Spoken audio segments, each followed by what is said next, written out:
et j'ai d'ailleurs aussi toujours prôné, précisément par le respect des idées des autres, le dépassement politique qui est au cœur même de ce que depuis maintenant 8 ans j'ai bâti.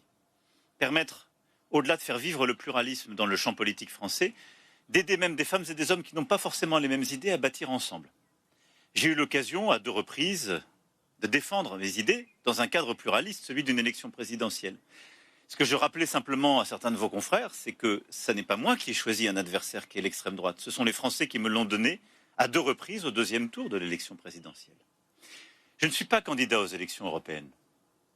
Et donc, je ne cherche pas à débattre avec, dans le pluralisme, tous les candidats aux élections européennes. La tête de liste de la majorité présidentielle le fait et le refera. Par contre, contrairement à beaucoup, je ne m'abutis pas à l'idée que le Rassemblement national serait un parti comme les autres.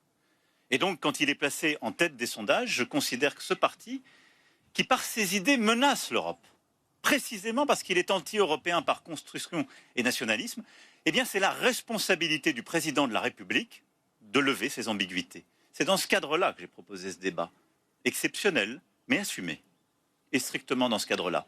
Donc, vive le pluralisme, et vivent tous les candidats, mais vivent aussi la défense de l'idée de République, la démocratie et l'Europe, et ne faisons pas de confusion en mettant tout le monde sur le même pied.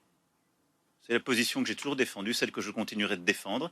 C'est pour ça que, défenseur de l'Europe, je considère que c'est ma responsabilité particulière de m'engager dans le débat européen, même comme président, pour démasquer, si je puis dire, les idées du Rassemblement national, comme l'a d'ailleurs fait le Premier ministre il y a quelques jours.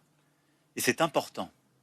Parce que, je le rappelais tout à l'heure, le paradoxe dans nos pays, c'est que les extrêmes, en particulier les extrêmes droites et les mouvements nationalistes, apparaissent séduire. Mais souvent, nos compatriotes oublient que si ces partis avaient été aux responsabilités, tout ce qu'ils saluent de l'Europe ne serait pas.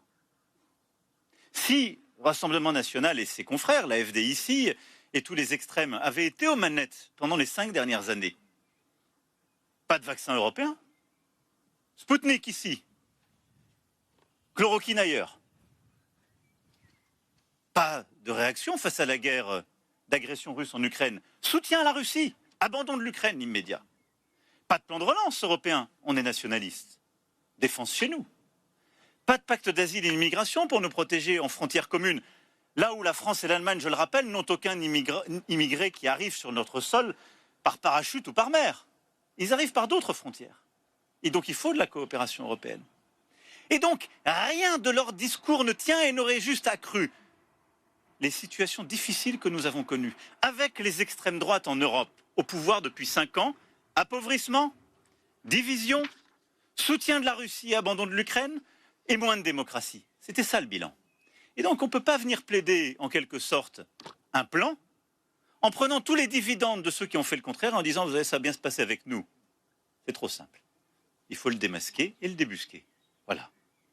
Mais c'est la différence que je fais avec tous les autres candidats du champ républicain. C'est le travail des têtes de liste de débattre avec eux.